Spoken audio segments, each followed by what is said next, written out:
लगातार विपक्षी एकता को लेकर प्रयास कर रहे नीतीश कुमार और लालू यादव के सामने बिहार में एक बड़ी समस्या सीट बंटवारे को लेकर खड़ी हो सकती है। दरअसल कुछ बड़े नेताओं का, बिहार के कांग्रेस के बड़े नेताओं का ये मानना है कि कांग्रेस को बिहार में कम से कम 10 सीट पर चुनाव लड़ना चाहिए, यानी कि लोकसभा चुनाव में कांग्रेस को 10 सीट मिलनी चाहिए। ऐसा बिहार कांग्रेस के कुछ नेताओं का कहना है। लेकिन इस दावे के साथ और इन बातों के शुरू होने के साथ ही सबसे बड़ी मुश्किल जो है वो लालू यादव और नीतीश कुमार के लिए खड़ी हो जाएगी, क्योंकि 10 सीट कांग्रेस को दे पाना किसी भी हालत में नीतीश कुमार और लालू यादव के लिए मुश्किल साबित होगा। दरअसल आप सभी को पता है कि नीतीश कुमार दिल्ली की राजनीति की तरफ अपना रुख करने का प्रयास कर रहे हैं और लालू यादव की भी कोशिश है कि नीतीश कुमार को दिल्ली की राजनीति की तरफ भेज दिया जाए। इसके लिए सबसे ज़रूरी ये है कि जदयू को ज़्यादा से ज़्यादा लोकसभा सीटों पर लड़ने दिया जाए, और अगर ज़्यादा सांसद जदयू के मिलते हैं या फिर जदयू के ज़्यादा सांसद जीत के आते हैं और किसी भी तरीके से विपक्ष की सरकार बनने के आसार बन जाते हैं अगर 2024 में, तो नीतीश कुमार केंद्र की राजनीति में चले जाएंगे और बिहार की कुर्सी तेजस्वी यादव के हाथों में आ जाएगी। इस सब के लिए जदयू का ज़्यादा से ज़्यादा सीटों पे लड़ना ज़रूरी है। लेकिन जो कांग्रेस के नेता हैं वो ये कह रहे हैं कि बिहार में कांग्रेस को 10 सीट पे चुनाव लड़ना चाहिए।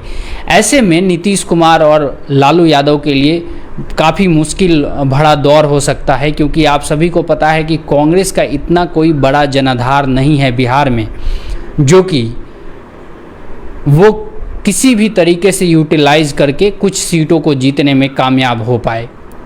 क्योंकि आप देखिए कि कांग्रेस के बारे में हम जो कह रहे हैं कि कांग्रेस का जनाधार क्यों नहीं है, तो कांग्रेस को वही वोट मिलते हैं जो बीजेपी के खिलाफ होते हैं, और बीजेपी के खिलाफ वोटरों का सबसे बड़ा दावेदार बिहार में कोई दल है तो वो राजद है, लालू यादव की पार्टी है।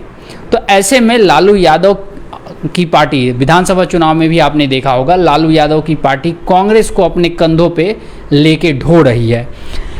इन सब के बीच अगर बिहार में कांग्रेस इस तरीके की मांग रखती है, अगर 10 सीट कांग्रेस मांग रखती है, तो फिर कम से कम वाम दल जो हैं, जो लेफ्ट के दल हैं, वो भी बिहार की सत्ता में है, सरकार में है, उनको भी कम से कम 4 सीटें ज़रूर देनी होंगी। क्योंकि आप सभी को पता है कि बिहार में कम्युनिस्ट पार्टी का एक अपना जनाधार है, उसके अपने कार्यकर्ता हैं और लगातार वो उनकी संख्या जो विधानसभा में है वो दिखते आई है।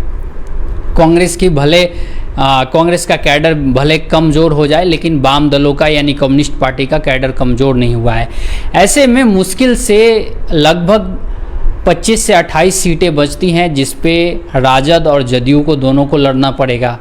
इस स्थिति में सबसे ज़्यादा नुकसान राजद को ही होगा, क्योंकि एक तो अगर ज़्यादा सीट जदयू को नहीं मिलेगी तो जदयू के बारे में कहा जाता है कि कब वो पलटी मार जाए, पार्टी के जो नेता हैं उनके आप सब जानबे करते हैं। और आजकल नीतीश कुमार काफ़ी मुस्कुरा के बात कर रहे हैं। जब कोई नेता, नीतीश कुमार के जैसा नेता जो काफ़ी गंभीर होता है, वो बार बार मुस्कुराने लगे, हर बात को हंस के बोलने लगे, हर बात को मुस्कुरा के कहने लगे, जवाब देने लगे, तो समझ जाइए कि सब कुछ बिल्कुल ठीक नहीं है।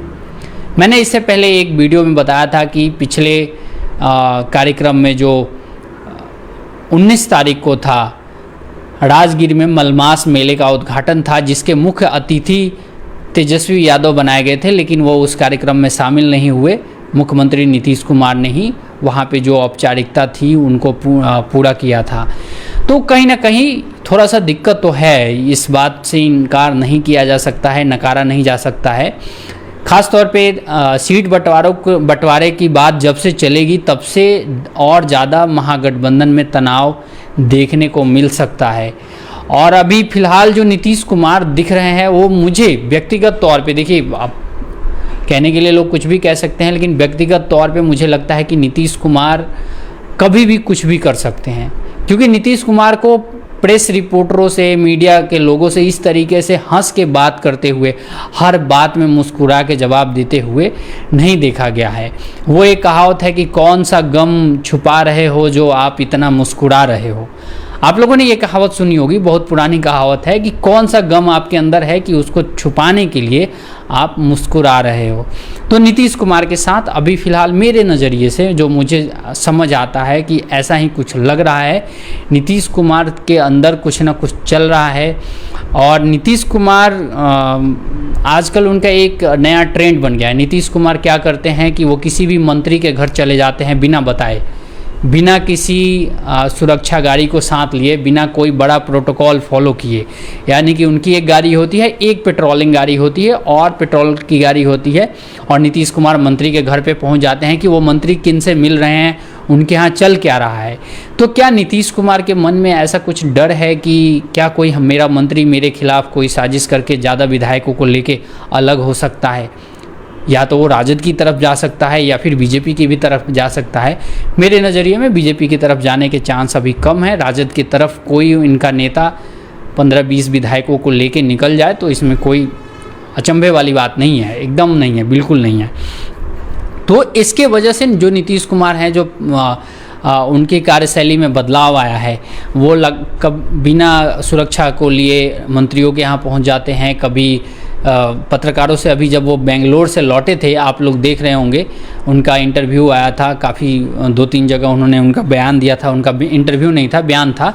बयान में नीतीश कुमार ने क्या क्या बोला था आप सब देखे थे। नीतीश कुमार ने कहा कि हमको संयोजक बनने की भी इच्छा नहीं है, हमको प्रधानमंत्री बनने की भी इच्छा नहीं है। तो फिर नीतीश जी की इच्छा किस चीज़ की है, ये समझ नहीं आता है। जब उनको प्रधानमंत्री बनने की इच्छा नहीं है, संयोजक बनने की, विपक्षी दलों के एकता का जो गठबंधन है उसका संयोजक बनने की इच्छा नहीं है, तो फिर मुख्यमंत्री बन के क्यों बैठे हैं? ये एक बड़ा बेसिक सा सवाल है। अगर कोई जदयू पार्टी का नेता जवाब दे दे शायद तो कुछ बात जमे, लेकिन ये समझने वाली बात है कि आप प्रधानमंत्री नहीं बनना चाहते हैं, आप विपक्षी दलों के गठबंधन का संयोजक नहीं बनना चाहते हैं, फिर आप मुख्यमंत्री क्यों बने हुए हैं? फिर आप मुख्यमंत्री पद से भी इस्तीफा दीजिए। नए लड़के हैं तेजस्वी यादव, उनको मौका दीजिए, या आपको जिनको लगता है उनको दे दीजिए। मैं अगर तेजस्वी यादव का नाम लूँगा तो लोग कहेंगे कि भैया ये राजद के समर्थन में बोल रहा है, बीजेपी का नाम लूँगा तो लोग कहेंगे बीजेपी के समर्थन में बोल रहा है। मैं किसी के समर्थन में नहीं बोल रहा हूँ। मेरा एक कहने का ये लॉजिक है कि जब कोई व्यक्ति प्रधानमंत्री नहीं बनना चाहता है, विपक्षी दलों का नेता नहीं बनना चाहता है, तो फिर भाई आप मुख्यमंत्री क्यों बने हो? वो भी छोड़ ही दो, आप एकदम त्यागी पुरुष हो गए हो। तो खैर ये तो एक थोड़ा सा हंसी मजाक वाली भी बात थी और पते वाली भी बात थी, लेकिन कहीं ना कहीं नीतीश कुमार के मन में कुछ ना कुछ तो चल रहा है। जब भी वो आजकल मीडिया में जब आते हैं तो पिछले बैठक के बाद से, ख़ास तौर पे जो 17 और 18 जुलाई को बैठक हुई थी बेंगलोर में, जहाँ पे उनके लिए कुछ जगह पोस्टर लगा दिए गए थे जिस पे लिखा गया था अनस्टेबल कैंडिडेट, प्रधानमंत्री पद का अनस्टेबल दावेदार, ऐसा पोस्टर लग गया था। कुछ लोग तो ये भी कह रहे थे, लोग कह रहे थे, हम नहीं कह रहे हैं, कि इस पोस्टर के पीछे कर्नाटक के कांग्रेस नेताओं का हाथ था। कांग्रेस के नेता मिलके ये पोस्टर लगवाए थे नीतीश कुमार के लिए, ताकि उनकी जो छवि है वो डेंट हो जाए, वो जिस तरीके से तेज़ी से आगे बढ़ रहे थे उन पे रोक लग जाए कि उनको प्रधानमंत्री पद का दावेदार या नेता नहीं घोषित किया जाए।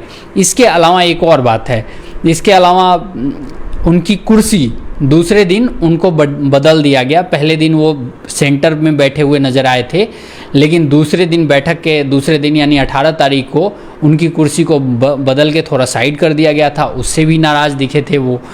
तो कहने का मतलब है कि कुछ ना कुछ तो है, नीतीश कुमार के मन में कुछ ना कुछ चल रहा है। ट्विटर हैंडल पे आप देखिएगा तो जो जदयू का ट्विटर हैंडल है उस पर बहुत ज़्यादा कुछ आजकल प्रतिक्रियाएं नहीं आ रही हैं।